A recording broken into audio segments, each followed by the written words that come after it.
إن الحمد لله نحمده ونستعينه ونستغفره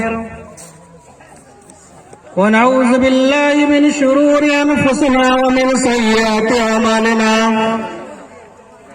من يهده الله فلا مضل له ومن يضلل فلا هادي له أشهد أن لا إله إلا الله وحده لا شريك له وأشهد أن محمدا عبده ورسوله أما بعد فإن خير الحديث كتاب الله وخير الهدي هدي محمد صلى الله عليه وسلم وشر الأمور محدثاتها وكل محدثة بدعة وكل بدعة ضلالة وكل ضلالة في النار. أعوذ بالله من الشيطان الرجيم. بسم الله الرحمن الرحيم. فلا وربك لا يؤمنون حتى يحكموك فيما شجر بينهم ثم لا يجدوا في أنفسهم مما قضيت حرجا مما قضيت ويسلموا تسليما. صدر محترم، اسٹیج پر تشریف لائے ہوئے علماء کرام اور دور دراز سے آئے ہوئے سامعین اعزاز، شاید رات کا آخری پہر ہو چکا ہے، جس کی وجہ سے شامیانہ خالی ہے. مجھے بہت خوشی ہوئی تھی اس وقت کہ جب میں اسٹیج پہ آیا تو دیکھا کہ لوگوں کی اچھی خاصی تعداد ہے، بھیڑ ہے، اور جب تک سب لوگ بیٹھے ہوئے تھے بڑی پرسکون ماحول تھا. لیکن مجھے یہ نہیں معلوم تھا کہ آدھا پروگرام چھوڑ کر یہ لوگ چلے جائیں گے. اب تک علماء کرام نے جنہوں نے تقریریں کی ہے، یہ پہلا موقع ہے کہ میں اسٹیج پر بیٹھ کر کے علماء کرام کی تقریر سناؤں. جتنے بھی لوگوں نے تقریریں کی ہے، قابل قدر تقریر، بڑی بہترین بیان اور بڑی شوق سے میں نے بھی سنا ہے، کیونکہ یہ جو مجمع اور جو پروگرام کیا گیا ہے وہ تحفظ ختم نبوت کے تعلق سے، اور جتنے لوگوں نے تقریریں کی سب کے سب کا مجموعی طور پر ایک ہی موضوع تھا، نبی کریم صلی اللہ علیہ وسلم کا اسوہ حسنہ. آپ صلی اللہ علیہ وسلم سے محبت ویڈیو کر رہے ہیں اور اللہ کے نبی محمد رسول اللہ صلی اللہ علیہ وسلم کا خاتم النبیین ہونا. اللہ کے نبی محمد رسول اللہ صلی اللہ علیہ وسلم خاتم النبیین ہیں. ساری دنیا کے اندر مشرق و مغرب میں اللہ کے نبی صلی اللہ علیہ وسلم کے پیدا ہونے کے بعد سے لے کر آج تک یا آج کے بعد قیامت کی صبح تک اگر اس دنیا کے اندر سب سے زیادہ چرچا اور سب سے زیادہ نام کسی شخص کا لیا گیا تو اللہ کے آخری پیغمبر محمد رسول اللہ صلی اللہ علیہ وسلم. اللہ کے نبی صلی اللہ علیہ وسلم خاتم النبیین ہیں.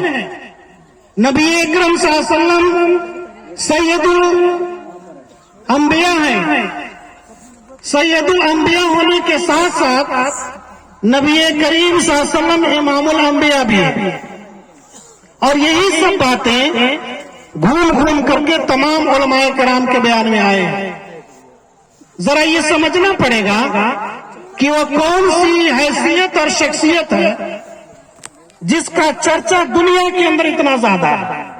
وہ کون آدمی ہے یا وہ کون نبی ہے جس کے نام کو اللہ تعالیٰ نے اپنے نام کے ساتھ جوڑا. اللہ کے نبی محمد رسول اللہ صلی اللہ علیہ وسلم یہ وہ شخصیت ہے، وہ حیثیت ہے، ایسی شخصیت کا نام ہے کہ اللہ کے نبی صلی اللہ علیہ وسلم نے 23 سالہ دور نبوت کے اندر ایک لمحہ بھی چین اور سکون کا نہیں گزارا۔ خاتم النبیین کی حیثیت سے اللہ تعالیٰ نے نبی کریم صلی اللہ علیہ وسلم کو اس دنیا کے اندر مبعوث کیا۔ غار حرا کے اندر اقرا بسم ربک الذی خلق سے لے کر کے الی رفیق الاعلی تک نبی کریم صلی اللہ علیہ وسلم کی مکی زندگی اور اس کے بعد مکی زندگی مدنی زندگی کا ایک لمحہ بھی چین اور سکون سے نہیں گزرا، اور اس کی وجہ یہ تھی کہ اللہ تبارک تعالیٰ نے نبی کریم صلی اللہ علیہ وسلم پر نبوت اور رسالت کی ذمہ داری عائد کی تھی، اور اس ذمہ داری کو نبھانے کے لیے اللہ کے نبی صلی اللہ علیہ وسلم نے اپنی پوری زندگی داؤ پر لگا دی۔ مکہ کے اندر جب اللہ کے نبی صلی اللہ علیہ وسلم کو غار حرا کے اندر جب پہلی مرتبہ اقرا پڑھایا گیا تو یا ایھا المزمل سے لے کر کے جب لوگوں کو سنانے لگے، جب اللہ کے نبی صلی اللہ علیہ وسلم کو جب اپنے قریبی رشتہ داروں کو دعوت و تبلیغ کا حکم دیا گیا تو سارے لوگوں سے الگ اور سارے لوگوں سے علی الاعلان بھی ملتے ہیں۔ نبی کریم صلی اللہ علیہ وسلم کو جب مکہ کی وادی سے نکل کر جب دوسری جگہوں پر عام دعوت کا اعلان دیا گیا تو وہ نبی امی مدینہ کی مکہ کی گلیوں سے نکل کر طائف کی وادیوں میں جاتے ہیں، اور طائف کے لوگوں نے اللہ کے نبی محمد رسول اللہ صلی اللہ علیہ وسلم کا پتھروں سے استقبال کرتے ہیں۔ طائف کی گلیوں میں پتھر کھا کر کے اور اپنے جسم کو لہو لہان کر کے جب وہاں سے واپس لوٹتے ہیں، نبی کریم صلی اللہ علیہ وسلم کا حوصلہ نہیں ٹوٹتا ہے، اور مکہ کے اندر آ کر کے پھر سے دعوت کا کام شروع کر دیتے ہیں۔ اور جب مدنی زندگی شروع ہوتی ہے تو مدینہ کے اندر معاملہ ہی کچھ اور تھا۔ ایک طرف مکہ میں صرف ایک دشمن کا سابقہ تھا، اور وہ تھے مشرکین مکہ، لیکن مدینہ کے اندر نبی کریم صلی اللہ علیہ وسلم کو چوطرفہ اپنے دشمنوں کا حملہ تھا۔ کبھی کافروں کے حملہ کا خوف ستاتا تو مدینہ کے اندر بسے ہوئے آباد یہودیوں کا خوف تھا، کبھی اللہ کے نبی صلی اللہ علیہ وسلم کو کسی اور قوم کے آ جانے کا خدشہ تھا۔ اللہ کے نبی صلی اللہ علیہ وسلم کی ساری زندگی 23 سالہ دور نبوت تو اسی کام کے اندر گزر گئی، اور آخری خطبہ کے اندر حجۃ الوداع کے اندر اللہ کے نبی صلی اللہ علیہ وسلم نے صحابہ کرام کو گواہ رکھ کر کے کہا کہ میرے ساتھیوں بولو، کیا میں نے اپنی ذمہ داری پوری کر دی؟ جب تمام صحابہ کرام نے ایک زبان ہو کر اللہ کے نبی صلی اللہ علیہ وسلم کی نبوت کی ذمہ داری کو پوری ہونے کی گواہی دی تو اللہ کے نبی صلی اللہ علیہ وسلم نے اللہ کے سامنے ہاتھ اٹھایا اور کہا کہ اے میرے رب گواہ رہا کہ میں نے اپنی نبوت کی ذمہ داری پوری کر دی۔ جو نبی اپنی امت کے لیے، جس قوم کے لیے اپنی ساری زندگی کا چین و سکون قربان کر دیا، جس نبی نے نہ رات میں سکون کی نیند لیا نہ دن کے اندر کہیں چین سے بیٹھ سکے، وہ نبی اگر ہمارے لیے محسن ہے، یہاں تک کہ حشر کے میدان میں وہ نبی ہمارے لیے اللہ تعالیٰ کے سامنے بہت دیر تک سجدہ کریں گے اور کہیں کہ رب العالمین تم نے مجھ سے وعدہ کیا ہے میری قوم کے لوگوں کو بخش دے۔ کیا اس نبی کا ہمارے اوپر کچھ حق بھی بنتا ہے؟ کیا مسلمانوں کے اوپر اس نبی کا کچھ حق نہیں بنتا جو نبی اپنی پوری زندگی داؤ پہ لگایا، حشر کے میدان تک ہماری سفارش کریں گے، ہماری بھلائی کے لیے سوچ رہے ہیں، یہاں تک کہ اللہ تبارک تعالیٰ کسی مسلمان کو اگر جہنم کے اندر ڈال دے گا تو اللہ کے پاس جا کر کے پھر سے سفارش کریں گے اور کہیں کہ میری امت کے لوگوں کو جہنم سے نجات دے دیجیے۔ ظاہر سی بات ہے کہ جس نبی کو اپنی امت کا اتنا خیال ہے کہ اس کی فلاح کے لیے، اس کی بہبود کے لیے اپنی ساری زندگی صرف کر دی، اس کے کچھ نہ کچھ حقوق امت کے لوگوں پر ہے، اور کم سے کم علماء کرام نے لکھا ہے کہ اللہ کے نبی صلی اللہ علیہ وسلم کے کم سے کم 10 حقوق ہے امت کے لوگوں پر۔ ان میں سے 2-3 کا سرسری تذکرہ میں کرنا چاہوں گا۔ پہلی چیز، اللہ کے نبی صلی اللہ علیہ وسلم پر ایمان۔ ایک مسلمان کے لیے ضروری ہے کہ وہ اللہ کے نبی محمد رسول اللہ صلی اللہ علیہ وسلم کی ذات پر ایمان لائے، نبوت پر ایمان لائے، ان کے رحمت للعالمین ہونے پر ایمان لائے، ان کے خاتم النبیین ہونے پر ایمان لائے۔ اگر انسان اللہ کے نبی کی نبوت پر آپ کی نبوت کے ساتھ ساتھ آپ کے خاتم النبیین ہونے پر اگر مسلمان کا ایمان نہیں ہے، وہ مسلمان نہیں ہے کہ جس طرح کے آپ کو دیکھنا چاہیے کہ صحابہ کرام نے اپنی زندگی کے اندر اللہ کے نبی صلی اللہ علیہ وسلم پر کیسے ایمان لایا۔ ایک مسلمان کے اوپر ضروری بنتا ہے کہ نبی صلی اللہ علیہ وسلم کی ان تقاضوں کو پورا۔ جب اللہ کے نبی صلی اللہ علیہ وسلم پر ایمان نہیں لائیں گے اس وقت وہ کامل مومن نہیں ہو سکتے، وہ مکمل مومن نہیں ہوتے۔ قرآن کہتا ہے کہ فآمنوا باللہ ورسولہ والنور الذی انزلنا واللہ بما تعملون خبیر۔ اللہ کی ذات پر ایمان لاؤ اور اللہ کے نبی محمد رسول اللہ صلی اللہ علیہ وسلم پر ایمان لاؤ اور اس نور پر ایمان لاؤ جس نور کو اللہ تبارک و تعالیٰ نے نبی کریم صلی اللہ علیہ وسلم پر نازل کیا نہیں قرآن کریم کو۔ اور جب تک آپ ان چیزوں پر ایمان نہیں لاتے اس وقت تک آپ مومن کامل نہیں ہو سکتے۔ اللہ کے نبی صلی اللہ علیہ وسلم نے ارشاد فرمایا اور کہا کہ لا یؤمن احدکم حتی اکون احب الیہ من والدہ وولدہ والناس اجمعین۔ بخاری شریف کی حدیث ہے، حضرت انس بن مالک اس حدیث کو بیان کرتے ہیں جو اللہ کے نبی صلی اللہ علیہ وسلم کے صحابی ہیں، اللہ کے نبی صلی اللہ علیہ وسلم کے خادم بھی ہیں۔ بخاری شریف کی حدیث نمبر 15 ہے جس میں اللہ کے نبی صلی اللہ علیہ وسلم نے فرمایا کہ لوگ اس وقت تک مکمل مومن نہیں ہو سکتے جب تک کہ وہ اپنی جان سے زیادہ، اپنی اولاد سے زیادہ، اپنی ماں باپ سے زیادہ، اپنی بیٹا بیٹیوں سے زیادہ ہم سے نہ محبت کرنے لگ جائے اس وقت تک وہ مومن کامل نہیں ہو سکتے۔ عمر بن خطاب نے کہا کہ اے نبی کریم صلی اللہ علیہ وسلم، میں اپنی جان کے علاوہ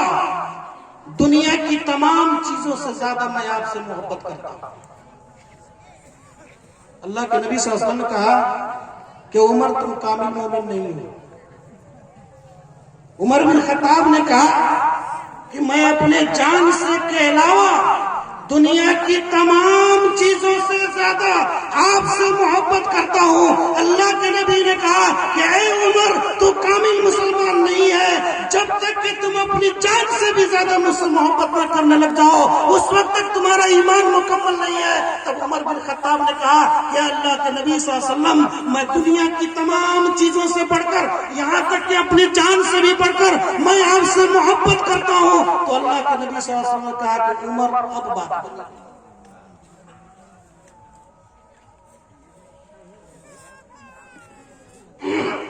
عمر بن خطاب کا واقعہ۔ لہذا پتہ یہ چلتا ہے کہ ایک مسلمان اگر اللہ کے نبی محمد رسول اللہ صلی اللہ علیہ وسلم پر مکمل ایمان نہیں رکھتا اس وقت تک کہ وہ کامل مومن نہیں ہے اور اس کے ایمان کا کوئی اعتبار نہیں ہے۔ آگے سنیں دوسری چیز، اللہ کے نبی صلی اللہ علیہ وسلم سے اللہ کے نبی صلی اللہ علیہ وسلم کی اتباع۔ یہ اتباع کیا چیز ہے؟ اللہ کے نبی صلی اللہ علیہ وسلم کے حکموں پر عمل کرنا۔ اللہ کے نبی صلی اللہ علیہ وسلم نے امت کے لوگوں کو جن چیزوں کا حکم دیا ہے اس کو عمل کرنا اور جن چیزوں سے روکا ہے اسے رک جانا۔ قرآن کہتا ہے وَمَا أَتَاكُمُ الرَّسُولُ وَمَا أَتَاكُمُ الرَّسُولُ فَخُذُوهُ وَمَا نَهَاكُمْ عَنْهُ فَانتَهُوا، کہ اللہ کے نبی جو تم کو دے اسے لے لو اور جن چیزوں سے روکے اس سے رک جاؤ۔ یہ ایمان ہے۔ اور جب تک اللہ کے نبی صلی اللہ علیہ وسلم کے حکم کی تابعداری نہیں ہوگی، اللہ کے نبی صلی اللہ علیہ وسلم کے بتائے ہوئے طریقے پر عمل نہیں ہوگا، اس وقت تک کہ انسان اللہ کے نبی صلی اللہ علیہ وسلم کو حقوق ادا نہیں کر پاتا ہے اور اس وقت تک وہ مکمل مسلمان نہیں ہے۔ وَمَا أَتَاكُمُ الرَّسُولُ فَخُذُوهُ وَمَا نَهَاكُمْ عَنْهُ فَانتَهُوا، کہ جو کچھ اللہ جو کم نبی تم کو دے اسے لے لو اور جس چیز سے روکے اسے رک جاؤ۔ ایک دوسری آیت جو قرآن مجید نے ارشاد فرمایا اللہ کے نبی محمد رسول اللہ صلی اللہ علیہ وسلم کو آپ پر ایمان اور آپ کی اتباع کا تقاضا یہ ہے کہ اللہ کے نبی صلی اللہ علیہ وسلم کی بتائی ہوئی باتیں یا دیا ہوا حکم انسان کی زندگی کے تمام گوشوں میں لاگو ہوتا ہے، اور جب تک ان چیزوں کو مکمل طریقے سے ایک مسلمان نہیں مانتا اس وقت تک وہ مومن نہیں ہے اور اللہ کے نبی محمد رسول اللہ صلی اللہ علیہ وسلم کی نبوت کا وہ انکاری ہے۔ جو قرآن کی آپ نے پیش کیا کہ فلا وربک لا یؤمنون حتی یحکموک فیما شجر بینہم، اس وقت تک تم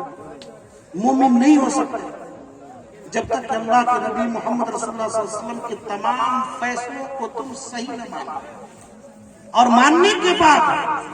اپنے دل کے اندر کوئی تنگی محسوس نہ کرو۔ بیان کیا جاتا ہے یہ آیت کریمہ اس وقت نازل ہوئی جب اللہ کے نبی محمد رسول اللہ صلی اللہ علیہ وسلم کے پاس دو آدمی جھگڑا لے کر آتے ہیں، اس میں سے ایک یہودی تھا اور ایک مسلمان تھا۔ جب دونوں کا جھگڑا آپس میں بہت زیادہ بڑھ گیا تو کہا کہ چلو اللہ کے نبی صلی اللہ علیہ وسلم سے فیصلہ کرواتے ہیں، اور یہ دونوں دربار رسالت میں پہنچ جاتے ہیں اور اپنا مدعا بیان کرتے ہیں کہ اللہ کے نبی صلی اللہ علیہ وسلم یہ میرا جھگڑا ہے اور اس کی وجہ یہ ہے، یہ ماننے کے لیے تیار نہیں ہے۔ یہودی کہتا ہے کہ مجھے لگتا ہے کہ میں حق پر ہوں اور یہ میری بات ماننے کے لیے تیار نہیں ہے۔ اس نے کہا کہ محمد رسول اللہ کے دربار میں ہم فیصلہ کرائیں گے، ہم نے اس کی بات مانی اور مقدمہ اٹھا کر آپ کے دربار میں لایا۔ اللہ کے نبی محمد رسول اللہ صلی اللہ علیہ وسلم نے یہودی کے حق میں فیصلہ کر دیا کیونکہ وہ حق پر تھا۔ یہودی کے حق میں فیصلہ دیا، وہ یہودی تھا۔ اللہ کے نبی صلی اللہ علیہ وسلم چونکہ نبی تھے اور نبی اپنے فیصلوں کے اندر ناانصافی نہیں کرتا، نبی صحیح فیصلہ سناتا ہے، نبی حق کا فیصلہ سناتا ہے، حق کا ساتھ دیتا ہے، چاہے حق پر چلنے والا ایک کافر ہی کیوں نہ ہو، اللہ کے نبی صلی اللہ علیہ وسلم اس کے حق میں غلط فیصلہ نہیں دے سکتے تھے۔ مسلمان کو ایسا لگا کہ اللہ کے نبی صلی اللہ علیہ وسلم نے تو فیصلہ دے دیا یہودی کے حق میں، اگر عمر بن خطاب ہوتے تو شاید یہودی کے حق میں فیصلہ نہیں دیتے، لے کے اٹھا کر کے اس فیصلہ کیا ہوا کو اٹھا کر کے گیا عمر بن خطاب کے پاس، اور جا کر کے پھر سے وہاں پر ماجرا بیان کیا۔ یہودی نے بتایا کہ عمر رضی اللہ تعالیٰ عنہ، اس مقدمہ کا فیصلہ اللہ کے نبی محمد رسول اللہ صلی اللہ علیہ وسلم کر چکے ہیں اور انہوں نے میرے حق میں فیصلہ دیا، اور یہ شخص ماننے کے لیے تیار نہیں ہے۔ اس نے کہا کہ چلو عمر بن خطاب سے فیصلہ کراتے ہیں۔ عمر بن خطاب نے اس مسلمان آدمی سے پوچھا بات صحیح ہے؟ تو کہا کہ ہاں ٹھیک ہے۔ عمر بن خطاب اپنے گھر میں جاتے ہیں اور گھر میں جانے کے بعد تلوار لے کر آتے ہیں، اور جس شخص نے اللہ کے نبی محمد رسول اللہ صلی اللہ علیہ وسلم کے فیصلے سے انکار کیا تھا اس کی گردن اڑا دیتے ہیں۔ اور وہاں پر عمر بن خطاب نے ایک تاریخی جملہ فرمایا جس میں مسلمانوں کے لیے سبق ہے۔ معاملہ کیا ہے کہ اللہ کے نبی صلی اللہ علیہ وسلم نے فیصلہ سنایا اور اس فیصلے کا انکار ایک مسلمان کیا، اور اس فیصلے پر کے اوپر سے پھر عمر بن خطاب کے پاس مقدمہ کو لے کر گئے، جس کا صاف اور سیدھا مطلب یہ تھا کہ ہم نے اللہ کے نبی صلی اللہ علیہ وسلم کے فیصلے کو نہیں مانا، اے عمر بن خطاب آپ فیصلہ کیجئے۔ عمر بن خطاب نے فیصلہ کیا کہ مسلمان کی گردن اڑا دیا اور کہا کہ ھذا قضائی من لم یرض بقضاء رسول اللہ صلی اللہ علیہ وسلم، کہا کہ اس شخص کے لیے جو اللہ کے نبی صلی اللہ علیہ وسلم کے فیصلے کو نہیں مانتا اس کے لیے میرا یہی فیصلہ ہے کہ وہ جینے کا حقدار نہیں ہے کہ اللہ کے نبی صلی اللہ علیہ وسلم جس قضیے کا جس مقدمہ کا فیصلہ کر دے، اگر مسلمان کے دل میں وہ فیصلہ سننے کے بعد اگر ذرہ برابر بھی کوئی تنگی اگر ہوتی ہے تو سمجھ لو کہ اس کے دل سے ایمان نکل گیا اور نبی کریم صلی اللہ علیہ وسلم پر ایمان لانے والا نہیں ہے۔ عبداللہ بن زبیر کا بھی اسی طرح کا معاملہ تھا۔ یہ قرآن کریم کی یہ آیت کریمہ عبداللہ بن زبیر کے معاملے کے بارے میں نازل ہوئی ہے۔ ابن کثیر نے دونوں واقعے کو ذکر کیا، ترجیح اس کو کہ ابن زبیر، عبداللہ ابن زبیر اللہ کے نبی صلی اللہ علیہ وسلم کے پاس ایک دوسرے یہودی کے ساتھ کھیت میں پانی کی سینچائی کے معاملے کو لے کر جاتے ہیں، اور جا کر کے اللہ کے نبی صلی اللہ علیہ وسلم نے عبداللہ بن زبیر کے حق میں فیصلہ کیا۔ پہلے ان کا کھیت تھا، بعد میں جھگڑا اس بات پر تھا کہ پیچھے جس کا کھیت تھا کہہ رہا کہ پانی ادھر سے آ رہا ہے تو پہلے تم بند رکو، ہم پہلے پٹائیں گے تب تم کو پٹانا ہے۔ عبداللہ بن زبیر کا کھیت پہلے تھا، اس کا کہنا نہیں، پانی ادھر سے جا رہا ہے، پہلے ہم پٹائیں گے اس کے بعد تمہارے لیے پانی چھوڑیں گے۔ معاملہ چلا گیا اللہ کے نبی صلی اللہ علیہ وسلم کے پاس۔ عبداللہ بن زبیر کے حق میں اللہ کے نبی صلی اللہ علیہ وسلم نے فیصلہ دیا، اور اس فیصلہ کو سننے کے بعد جو دوسرا فریق تھا اس نے کہا کہ اللہ کے نبی صلی اللہ علیہ وسلم کے یہ پھوپھی زاد بھائی ہے، تو اللہ کے نبی صلی اللہ علیہ وسلم اس کی طرف جھک کر کے فیصلہ کیا۔ قرآن نازل ہوا،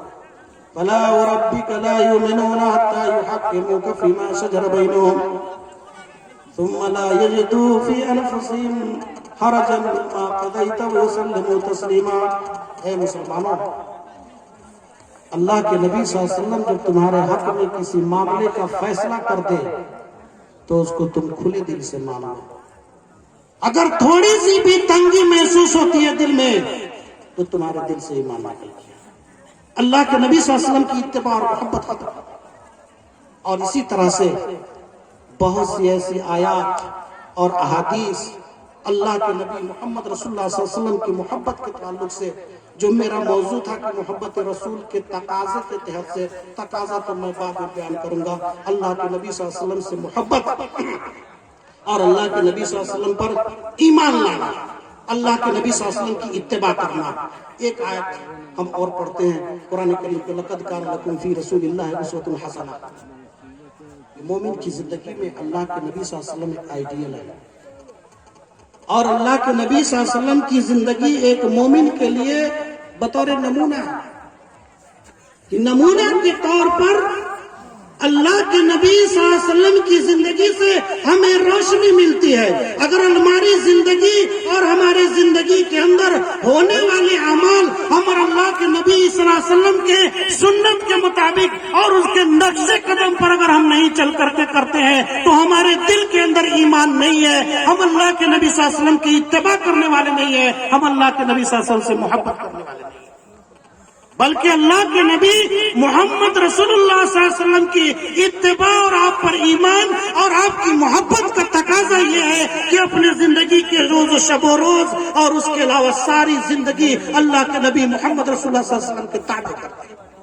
اور جب تک ان کے تابع نہیں کرتے، اللہ کے نبی صلی اللہ علیہ وسلم کے طریقے پر نہیں چلتے، اللہ کے نبی صلی اللہ علیہ وسلم کی زندگی سے روشنی حاصل نہیں کرتے، ہمارے دل کے اندر کھوٹ ہے، ہم کامل مسلمان نہیں ہیں، اللہ کے نبی صلی اللہ علیہ وسلم کی سنت کے ہم انکاری ہیں۔ قرآن کہتا ہے، لیکن اللہ کے نبی صلی اللہ علیہ وسلم کی حدیث،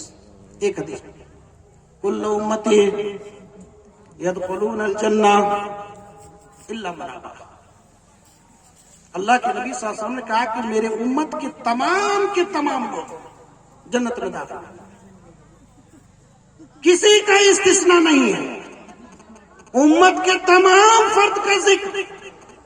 جتنے میرے امتی ہیں، میرے ماننے والے ہیں، سب کے سب جنت کے اندر داخل ہوں گے، الا من ابا، مگر وہ شخص جنت میں داخل نہیں ہوگا جس نے میرا انکار کیا۔ انکار کرنے والے جنت میں نہیں جائیں گے۔ ایک لفظ سے اللہ کے نبی صلی اللہ علیہ وسلم نے دنیا کے سارے بد کرداروں کو، دنیا کے تمام سنت کے انکاریوں کو، دنیا کے تمام ملاوٹ کرنے والوں کو، ہر اس شخص کو جس کے دل کے اندر ایمان کامل نہیں ہے، سب کا تصفیہ کر دیا اور کہا کہ وہ شخص جس نے میرا انکار کیا وہ جنت کے اندر داخل نہیں ہوگا۔ صحابہ کرام کہتے ہیں یقیل یا رسول اللہ ومن یا با یا رسول اللہ، اے نبی کریم صلی اللہ علیہ وسلم بتائیے کس نے آپ کا انکار کیا؟ کہا کہ من اتانی دخل الجنہ ومن عصانی فقد ابا، جس نے میری اطاعت کی وہ جنت میں چلا گیا، اور جس نے میری سنت کا انکار کیا، جس نے میری عمل کا انکار کیا، جس نے میرے احکام کا انکار کیا وہ جنت میں نہیں جائے گا۔ میرے دوستو، میرے بھائیو، اللہ کے نبی محمد رسول اللہ صلی اللہ علیہ وسلم کی زندگی مومن کے لیے ایک آئینہ کی حیثیت رکھتا ہے۔ اللہ کے نبی صلی اللہ علیہ وسلم کی زندگی کو دیکھ کر ہم اپنی زندگی کے معاملات طے کر سکتے ہیں۔ اللہ کے نبی صلی اللہ علیہ وسلم کے حکم پر چل کر ہم دنیا کے اندر اور آخرت کے اندر دونوں میں کامیاب ہو سکتے ہیں۔ اللہ کے نبی صلی اللہ علیہ وسلم کی محبت، آپ کی اتباع یہ بھی ہے کہ ایک انسان اللہ کے نبی محمد رسول اللہ صلی اللہ علیہ وسلم کی نبوت کو آخری نبوت تسلیم کرے، اور یہ قرآن نے اعلان کیا اور اللہ کے نبی صلی اللہ علیہ وسلم کی ہزاروں سنت نے اعلان کیا۔ جب اللہ کے نبی صلی اللہ علیہ وسلم کو ہم آخری نبی نہیں مانیں گے تو اللہ کے نبی صلی اللہ علیہ وسلم کا ہم نے انکار کیا۔ اور آخری نبی ہونا، قرآن کی آیت بہت سارے لوگوں نے پڑھا کہ اليوم اکملت لکم دینکم واتممت علیکم نعمتی ورضیت لکم الاسلام۔ یہ آیت کریمہ اشارہ اس بات کی تھی کہ دین مکمل ہو گیا، نبوت کا خاتمہ ہو گیا۔ یہ آیت کریمہ جب حجۃ الوداع کے اندر اور میدان عرفات میں یا مینا میں جب یہ آیت کریمہ نازل ہوئی اور اللہ کے نبی صلی اللہ علیہ وسلم نے اپنے صحابہ کرام کو جب یہ آیت کریمہ پڑھ کر سنائے تو جو ہوشیار اور دراندیش صحابی تھے ان کی آنکھوں میں آنسو آ گئے، اور ان لوگوں نے سمجھا اس آیت کریمہ سے کہ آج جب دین مکمل ہو گیا، شریعت تمام ہو گئی، تو جب دین مکمل ہو گیا تو اب نبی کی ضرورت بھی دنیا میں باقی نہیں۔ اور یہ دین اسلام کی تکمیل تھی جس کا اعلان اللہ کے نبی صلی اللہ علیہ وسلم نے وہاں پر حجۃ الوداع کے اندر کر دیا۔ اور اس تکمیل کے بعد اگر دنیا کے اندر کوئی ڈھونگ کرتا ہے، کوئی ڈھونگ رچاتا ہے، کوئی اپنے ایمان کو بیچتا ہے، ایمان فروشی کرتا ہے اور دنیا کے اندر نہ جائے کیا کیا بکواس کرتا ہے، ایسے بکواس کرنے والے لوگ، کوئی کہتا ہے کہ قادیانی ہو گیا ہے، تو کوئی کہتا ہے دین پر نہیں چلتا ہے، تو اللہ کے نبی صلی اللہ علیہ وسلم سنت کا انکار کرتا ہے، میں کہتا ہوں وہ مسلمان نہیں ہے، وہ مسلمان نہیں ہے، وہ دائرہ اسلام سے خالی ہے۔ دنیا کی تاریخ گواہ ہے، اللہ کے نبی محمد رسول اللہ صلی اللہ علیہ وسلم کی ناموس پر انگلی اٹھانے والے لوگ دنیا میں کہیں سلامت نہیں رکھے۔ حالانکہ ابھی حال ہی میں 2005 کے اندر کا ایک واقعہ میں آپ کو بتاتا ہوں کہ ڈنمارک کے جلنڈس پوسٹل کے اندر وہاں کا ایک پترکار نے اللہ کے نبی صلی اللہ علیہ وسلم کا کارٹون شائع کیا تھا۔ پوری دنیا کے اندر بڑی بوال ہوا، ہر جگہ احتجاج ہوئے، جلوس نکالے گئے، ڈنمارک کی ایمبیسی کو خبردار کیا گیا کہ میرے نبی کے ساتھ تمہارے ملک کے ایک پتریکا نے اور ایک پترکار نے یہ جرات کیا ہے کہ اللہ کے نبی محمد رسول اللہ صلی اللہ علیہ وسلم کا خاکہ بنا کر کے اپنے پیپر کے اندر چھاپا ہے۔ یاد رکھو، یہ ناموس رسالت پر اٹھنے والی تمام آنکھوں کو ہم پھوڑ سکتے ہیں اور اس کے اوپر اٹھنے والی تمام انگلیوں کو ہم کاٹنے کی طاقت رکھتے ہیں کہ ایک مسلمان اللہ کے نبی محمد رسول اللہ صلی اللہ علیہ وسلم کی شان میں گستاخی برداشت نہیں کر سکتا۔ یہاں تک کہ دور نبوی کے اندر یا اس کے بعد آج تک تاریخ کی کتابیں بھری پڑی ہیں کہ جنہوں نے بھی اللہ کے نبی صلی اللہ علیہ وسلم کی شان میں گستاخی کیا ہے، ناموس رسالت پر انگلی اٹھائی ہے، کہ اللہ کے نبی محمد رسول اللہ صلی اللہ علیہ وسلم کے ایک نابینا صحابی حضرت عبداللہ ابن مکتوم ہے، ان کی ایک لونڈی تھی جو اللہ کے نبی محمد رسول اللہ صلی اللہ علیہ وسلم کی شان میں گستاخی کیا کرتی تھی، ایک نابینا صحابی، اور وہ نابینا صحابی اس لونڈی کے سہارے اپنے گھر کا بہت سارا کام کاج کرتے تھے۔ اللہ نے بینائی چھین لی تھی، ان کے کاموں میں مومن تھی وہ، لیکن اس کی برائی یہ تھی کہ اللہ کے نبی صلی اللہ علیہ وسلم کی شان میں گستاخی کیا کرتا تھا۔ ایک دن موقع پا کر عبداللہ بن ابن ام مکتوم کی غیرت جوش میں آتی ہے کہ ناموس رسالت پر خامہ فرسائی یا زبان درازی کرنے والی میری یہ لونڈی، میں اس کو کبھی بھی برداشت نہیں کر سکتا۔ ایک دن اس کے پیٹ میں چھڑا نیزہ گھونپ کر کے اس کو قتل کر دیا، اور کہا کہ اے اللہ کے نبی صلی اللہ علیہ وسلم، یہ آپ کی شان میں گستاخی کیا کرتے تھے، لہذا مجھ سے یہ برداشت نہیں ہو سکا، اور میں نے اس کے اوپر خنجر بھونک دیا اس کے پیٹ میں، اور وہ مر گئی۔ ہم سب کچھ برداشت کر سکتے ہیں، ہم آنکھ سے اندھے صحیح اپنا کام کاج چاہے جس طرح سے ہم کر سکتے ہیں، لیکن اللہ کے نبی صلی اللہ علیہ وسلم کی شان میں گستاخی برداشت نہیں کر سکتے۔ یہ اللہ کے نبی محمد رسول اللہ صلی اللہ علیہ وسلم کی میں گستاخی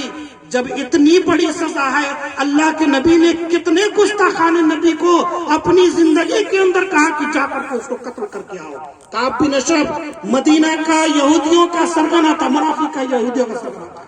اللہ کے نبی صلی اللہ علیہ وسلم نے 3 صحابہ کرام کو بھیج کر کے اس کو مروایا، کہا کہ ناموس رسالت پر انگلی اٹھانے والا اللہ کے نبی صلی اللہ علیہ وسلم کے ساتھ شان میں یہ گستاخی کرنے والا ہے۔ ایسی ہزاروں دلیلیں موجود ہے، جب ناموس رسالت پر اٹھنے والی انگلیوں کو اللہ کے نبی صلی اللہ علیہ وسلم اور مسلمانوں نے عالم نے برداشت نہیں کیا، تو بس انکار نبوت پر اٹھانے والے بات کو اٹھانے والے باتوں کو اس کو کیسے برداشت کیا سکتا۔ ایک بات صرف یہ ہے کہ اس دنیا کے اندر اللہ کے نبی محمد رسول اللہ صلی اللہ علیہ وسلم کے بعد کوئی نبی آنے والا نہیں ہے۔ اگر کوئی ایسا کرتا تو سمجھ لو کہ ایمان بیچ کے آیا ہے۔ ثناء اللہ امرتسری رحمہ اللہ ہندوستان کے اندر اس وقت ہے جب کوئی فتنہ، رات میں کوئی فتنہ اسلام کے خلاف اٹھتا تھا تو صبح سورج طلوع ہونے سے پہلے ثناء اللہ امرتسری اس کا جواب دینے کے لیے تیار تھا۔ مرزا غلام احمد قادیانی حضرت ثناء اللہ امرتسری رحمہ اللہ کے ساتھ مباہلہ کرتے ہیں، اور مباہلہ کہتے کس کو ہے؟ ایک تو مناظرہ ہوتا ہے، دونوں طرف کے مولوی صاحب آ کر کے بیٹھ کر کے سوال و جواب کرتے ہیں، اس کی باتوں کا جواب دیتے ہیں۔ مباہلہ یہ ہوتا ہے کہ سامنے ہو کر کے قسم کھاتے ہیں کہ ہم میں سے جو جھوٹا ہوگا وہ پہلے مرے گا۔ ثناء اللہ امرتسری رحمۃ اللہ علیہ نے مرزا غلام احمد قادیانی کے ساتھ مباہلہ کیا تھا۔ مرزا غلام احمد قادیانی کا انتقال کتنے سال میں ہوتا ہے؟ یہ 1908 میں۔ 1908 میں قادیان کا کتا بیت الخلا کے اندر مر جاتا ہے، بیت الخلا میں مرتا ہے۔ لوگوں سن لو، اس بدباسنی گاؤں پالیکا کا یہ کون سا گاؤں ہے؟ کون؟ پرسونی جٹ، پرسونی بھاٹا، پرسونی بھاٹا کی سرزمین سے یہ اٹھنے والی آواز کان کھول کر سن لیا جائے اور وہاں تک یہ بات پہنچائی جائے کہ اللہ کے نبی محمد رسول اللہ صلی اللہ علیہ وسلم کے شان میں یہ گستاخی ہے کہ کوئی کہے کہ اس کے بعد بھی کوئی نبی پیدا ہوا، اور اس نبی کا انجام کیا ہوتا ہے کہ بیت الخلا کے اندر ٹوائلٹ میں سٹی میں جا کے مر گیا۔ 1908 کے اندر مباہلہ کیا تھا ثناء اللہ امرتسری نے۔ ثناء اللہ امرتسری کا انتقال کب ہوا؟ 1948 میں۔ کتنا سال بعد؟ 40 سال بعد۔ تو یہ تو اسی وقت ثابت ہو چکا تھا کہ یہ آدمی جھوٹا، جب وہ پہلے مر گیا، قسم کھایا تھا اللہ پر، مباہلہ کیا تھا، اور یہ تو اسی دن ثابت ہو گیا اس کی زندگی